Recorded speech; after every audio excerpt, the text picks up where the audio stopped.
మాజీ ముఖ్యమంత్రి వైఎస్ఆర్ కాంగ్రెస్ పార్టీ జాతీయ అధ్యక్షులు వైఎస్ జగన్మోహన్ రెడ్డి ఆదేశాల మేరకు విజయనగరం బాలాజీ జంక్షన్ వద్ద డాక్టర్ బిఆర్ అంబేద్కర్ నివాళులర్పించి వినతి పత్రం ఇచ్చారు. విజయనగరం బాలాజీ జంక్షన్ వద్ద డాక్టర్ బిఆర్ అంబేద్కర్ కు నివాళులర్పించి వినతి పత్రం ఇచ్చారు. వైసీపీ మహిళా విభాగం ఆధ్వర్యంలో జిల్లా వ్యాప్తంగా నిరసన కార్యక్రమాలు చేపట్టారు. తెలుగుదేశం ప్రభుత్వం అధికారంలోకి వచ్చిన నాటి నుండి మహిళలపై దాడులు, అత్యాచారాలు, హత్యలు చరిత్రలో ఎప్పుడూ లేని విధంగా మహిళలపై జరుగుతున్నాయని మహిళలు ఆగ్రహం వ్యక్తం చేస్తూ ఉన్నారు. ఈ కార్యక్రమంలో మహిళా కార్యకర్తలు, అభిమానులు అధిక సంఖ్యలో పాల్గొన్నారు. ఈ కార్యక్రమానికి బొత్స అనూష, శోభా, స్వాతి రాణి, కొలగట్ల శ్రావణి ఈ కార్యక్రమంలో పాల్గొన్నారు.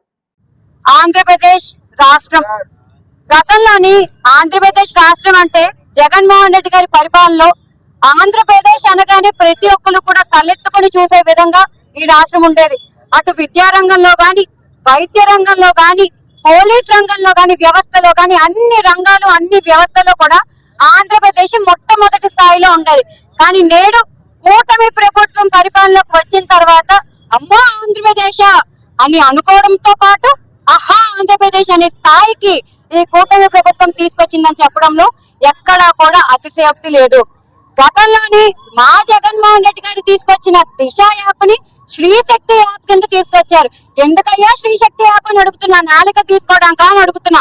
మహిళ, ఆంధ్రప్రదేశ్ మహిళకి యొక్క రక్షణ బాధ్యత, మొట్టమొదటి బాధ్యత ముఖ్యమంత్రిది. ఆ ముఖ్యమంత్రి చేతులెత్తేసిన తర్వాత ఇటువంటి యాప్లు దేనికి పనికొస్తాయని నేను అడుగుతున్నాను. ముందుగా ఇక్కడికి వచ్చిన ప్రెస్ మిత్రులు అందరికీ నా నమస్కారాలు. మరి ఈ రోజు రాష్ట్రంలో మహిళలపై జరుగుతున్న దారుణాలన్నీ చూసి మా మనసు ఎంతో బాధపడుతుంది. ఈ బాధతోనే మా మహిళలందరూ ఈ రోజు ఉదయం రోడ్ ఎక్కాం. ఎందుకు అంటే నిన్న మనం చూసాం గుంటూరులో ఏం జరిగిందో. ఒక మహిళని కేవలం వాళ్ళ ఇంటి ముందు బోర్డు బాగు చేసుకుంటుంటే 10,000 అడిగి 10,000 లంచం అడిగి మరి అట్లోనే తీసి మరి కొట్టారు. ఎందుకు కొట్టారయ్యా చెప్పండి, ఎందుకు కొట్టారు? మహిళలంటే అంత బాధ్యత లేకుండా పోతుందా? అసలు మన దేశంలో మహిళలంటే దేవత కొలుస్తారు. అలాంటిది బట్టలో తీసుకొట్టడం ఏదో ఈ కూటమి ప్రభుత్వం ఏం చేస్తుంది? అసలు కూటమి ప్రభుత్వానికి అసలు బాధ్యత ఉందా అని అడుగుతున్నా. రాష్ట్ర వ్యాప్తంగా కూడా మా నాయకులు వైఎస్ జగన్మోహన్ రెడ్డి గారి ఆదేశాల మేరకు అన్ని జిల్లాల్లో కూడా మరి మీ అందరికీ కూడా తెలిసిన విషయమే. ఏదైతే ఈ నెల 15వ తారీఖున మన గుంటూరులో రోడ్డు మీద ఒక మహిళని వివస్త్రణ చేసిన సంఘటన రాష్ట్రాన్ని ఒక్కసారి ఉలిక్కి పడేలా చేసింది. గత 2 ఏళ్లుగా కూడా చూసుకుంటే ఈ కూటమి పాలన వచ్చిన తర్వాత మహిళలకి రక్షణ కరువైంది.